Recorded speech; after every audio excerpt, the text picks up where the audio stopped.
It was a freezing night, the kind where the cold bites through even the thickest layers, turning breath into mist and fingers numb within seconds. The city streets, usually filled with movement and noise, had fallen into an eerie silence, broken only by the distant hum of cars and the occasional footsteps of someone rushing home. But for a young boy named Liam, there was no home to rush to. Liam had been living on the streets for as long as he could remember. His days were spent searching for food, his nights curled up in a thin, tattered blanket, trying to keep the cold from swallowing him whole. But no matter how tough life got, he never let it harden his heart. He still found ways to smile, still believed in kindness, even when the world wasn't kind to him. That night, as he sat against the cold brick wall of an alleyway, trying to tuck his feet closer to his body for warmth, he heard something strange, a soft, weak sound, almost like a whisper carried by the wind. He turned his head and saw it. A small owl, barely moving, its feathers covered in frost. Liam's breath caught in his throat. He had seen plenty of birds before, but never like this. The owl's wide golden eyes blinked slowly, filled with exhaustion, as if it had fought the cold for too long and was losing the battle. Without a second thought, Liam carefully reached out and wrapped the edge of his thin blanket around the fragile creature. He knew how it felt to be alone in the cold, and he wouldn't let anything, human or not, suffer like that if he could help it. He gently pulled the owl closer to his chest, hoping his body heat would be enough to keep it alive. As he sat there, holding the tiny creature, something in his heart shifted. He wasn't just a boy trying to survive anymore. In that moment, he was a protector, a friend. The owl trembled against him but didn't pull away. It was as if it understood. Two souls, both lost and struggling, had found each other. Minutes passed, then hours.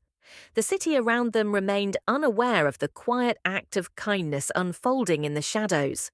But what Liam didn't know was that this one moment, this single decision to share what little warmth he had, was about to change everything.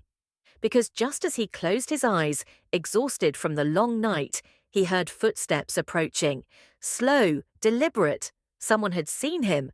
And what happened next would leave everyone in tears.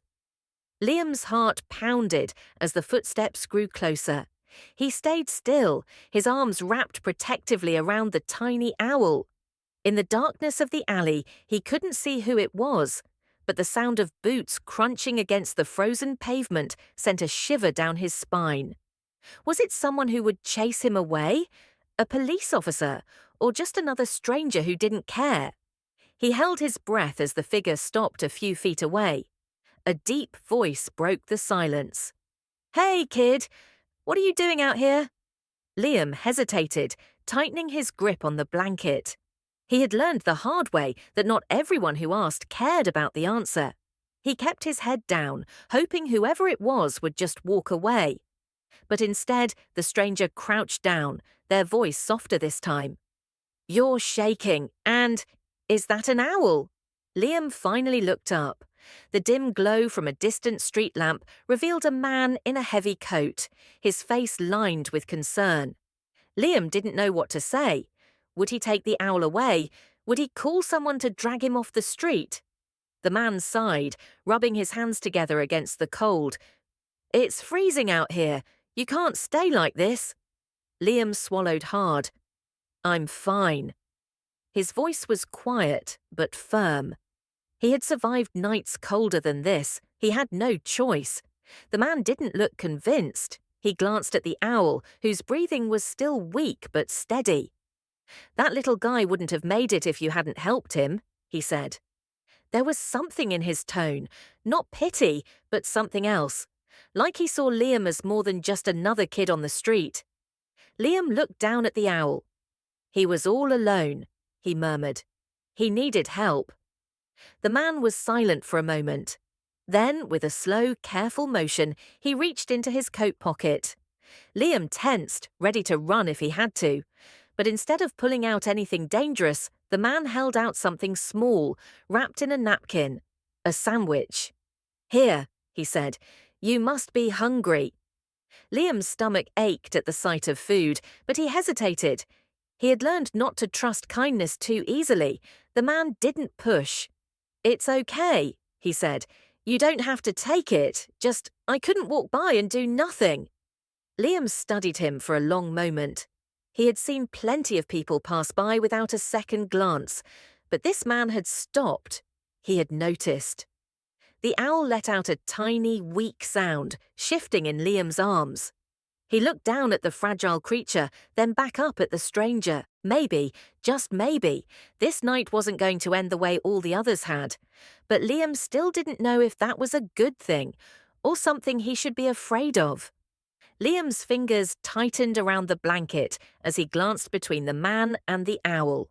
The sandwich still sat in the stranger's outstretched hand, the smell of bread and meat making Liam's stomach twist painfully. He wanted to grab it, to eat it in seconds, but something held him back. Trust wasn't something he could afford.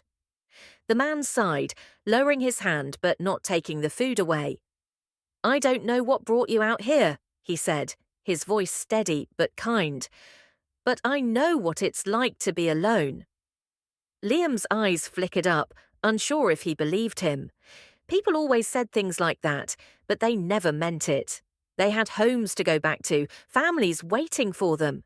They didn't know what it was like to sleep on frozen pavement or wonder if they'd wake up the next morning.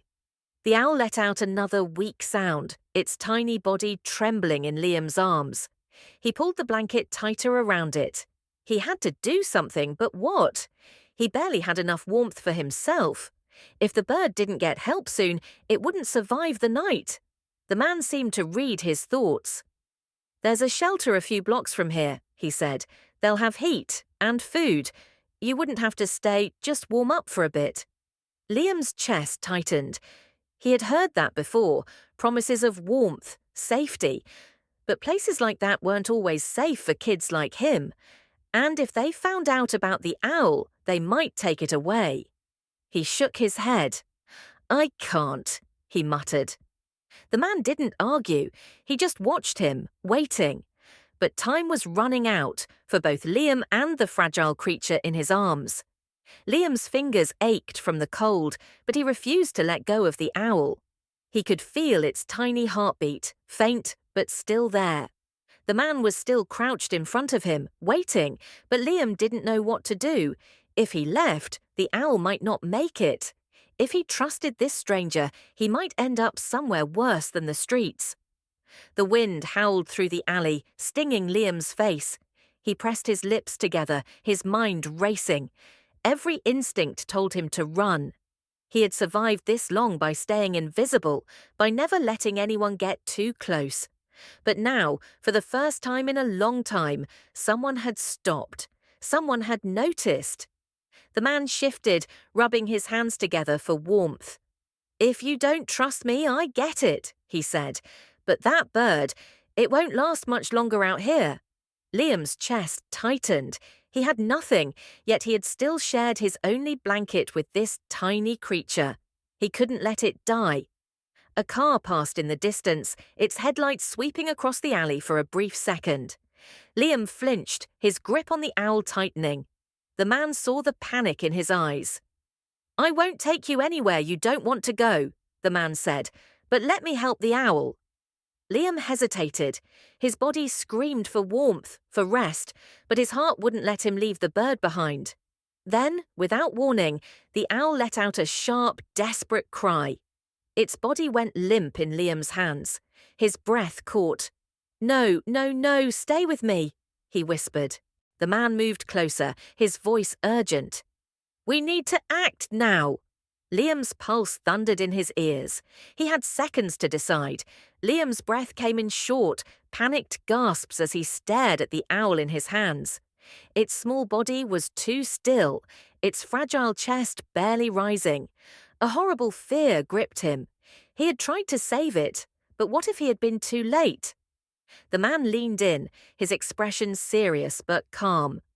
"We need to warm it up fast," he said. "It's not gone yet, but if we don't do something now, it will be." Liam's mind raced. Every part of him screamed to be careful, to not trust too easily, but he didn't have time to think. His hands shook as he nodded. "Come on," the man said, standing up. "There's a cafe around the corner. It's open late. We can warm the little guy up there." Liam hesitated, his heart pounding. A cafe meant people. It meant questions. But then the owl let out the weakest, barely there sound, and he knew he didn't have a choice. Clutching the tiny creature close, Liam got to his feet.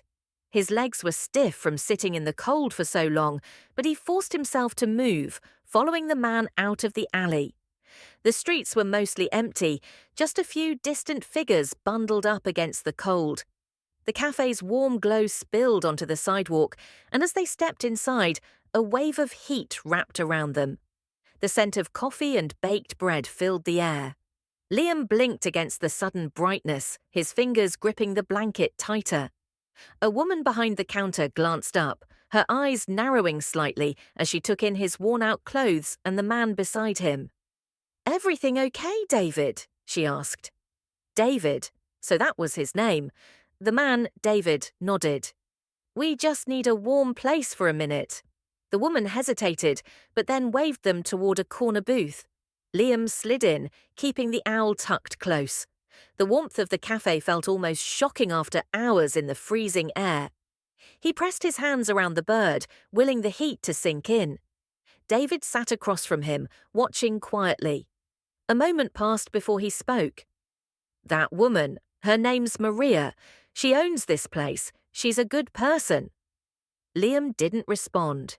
He wasn't sure if he believed that. Then, before he could say anything, the door swung open with a sharp jingle.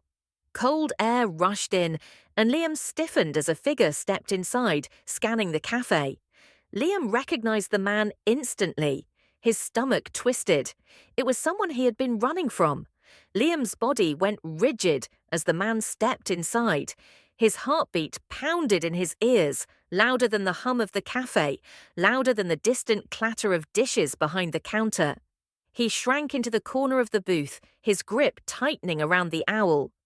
David noticed the change immediately. He followed Liam's gaze to the man at the door. "You know him?" he asked quietly. Liam barely nodded. He did know him. Too well. It was a man from one of the shelters, the kind that claimed to help but only made things worse. Liam had left that place weeks ago, slipping out in the middle of the night.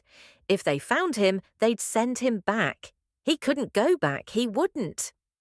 The man scanned the room, his eyes sweeping past them before shifting back. Recognition flashed in his expression. He started toward them. Liam's chest tightened. He had to leave. Now David saw the panic in his face. "Stay put," he said in a calm but firm voice. "Let me handle this." Liam wanted to trust him, but fear was clawing at his throat. Before he could move, the man reached their table. "Liam," the man said, his voice low but filled with authority. "I've been looking for you." Liam shrank back, pressing himself against the seat. "I'm not going back." His voice was barely a whisper. David leaned forward, placing himself between them. "The kid's not in danger," he said evenly. "He's just trying to survive." The man exhaled sharply. "That's exactly why he needs to come with me. He's a minor. He can't be out here alone." Liam's stomach churned. He knew how this worked. No one cared about what he wanted. The owl stirred slightly in his hands, its tiny heartbeat still faint but stronger than before. Liam looked down at it. He had saved it when no one else would. Maybe someone could do the same for him. David's voice broke through his thoughts. "You think dumping him in another overcrowded shelter is going to help?" His tone was sharp, controlled. "Because I've been there. I know how those places work, and so does he." The man hesitated, clearly caught off guard. Liam had never seen anyone stand up for him before. David didn't back down. "If you really want to help him, let me." A long silence stretched between them. Then, to Liam's shock, the man sighed. "You're responsible for him now." Without another word, he turned and walked out. Liam stared after him, stunned. He had been ready to run, but now he didn't have to. David sat back, letting out a slow breath. "Well," he said with a small smile, "guess that means you're coming."